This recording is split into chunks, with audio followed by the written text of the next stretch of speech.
We've been following the latest developments out of Texas, where at least 26 people died in a mass shooting at a church.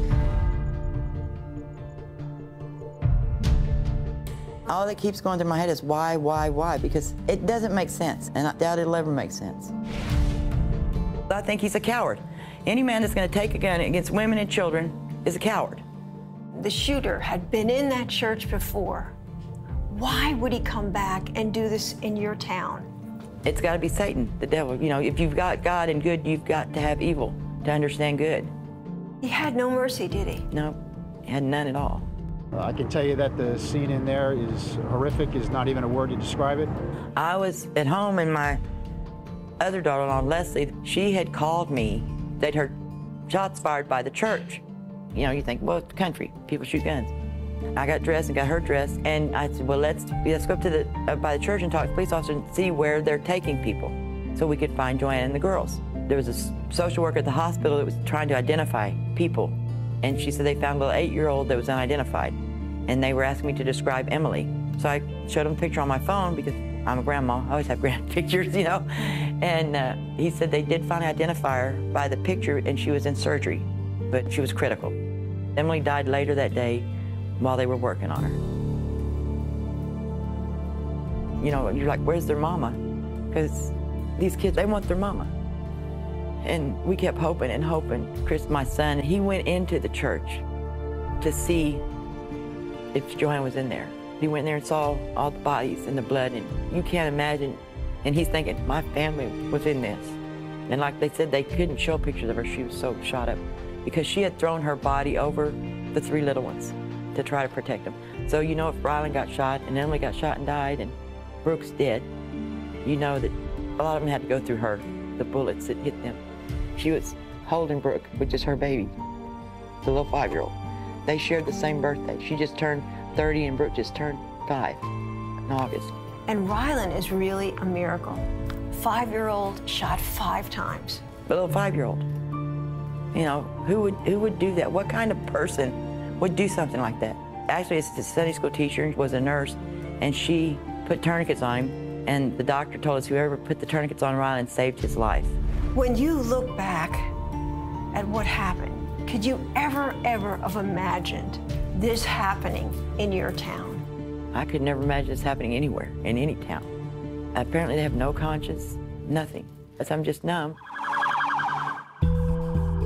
Those people that do this are cowards, and they'll do it because they know people at church aren't armed. I mean, that's what I said, we're a small town. It takes a while for police to get here. You look at Steve Willeford. He took the risk, and he stopped that man as soon as he could with his own firearm. I kept hearing those shots, and I knew every shot might be representing another person getting hit by a bullet. He's a hero. He says he's not, but what do you think? That's the way the whole town is. We don't think about ourselves. We think about other people. And he wasn't probably like me, not thinking about the danger to himself, but he was thinking about those families in that church and those kids in that church. But everybody in this community, there's so many people that would do that. I had people tell me, they said, nobody had a gun in church? Which, Texas, you know. And I said, yeah, but you don't think about, I'm going to church, I'll need a gun. That'll probably change now. And I said, yeah, I'm sure. If people are allowed to carry guns that are good, law-abiding, this wouldn't have happened. He would have been dead. He might have shot a few people, but he wouldn't have got everybody that he got. So you think it's important? The Attorney General has come out and said, you know what? We need to have more people carrying firearms in church. What do you think? I think we need people carrying firearms everywhere. The ones that are law-abiding citizens that love people and would give their life for other people to do it. Steve stepped up. What would have happened if he didn't do what he did to stop that shooter? Or if he hadn't had guns, there would have been a lot of other people killed, a lot more people. It would have been 2 or 3 times as many people killed. Does it make you angry when you see what happened here and immediately you have politicians screaming for more gun laws? Yes, very much.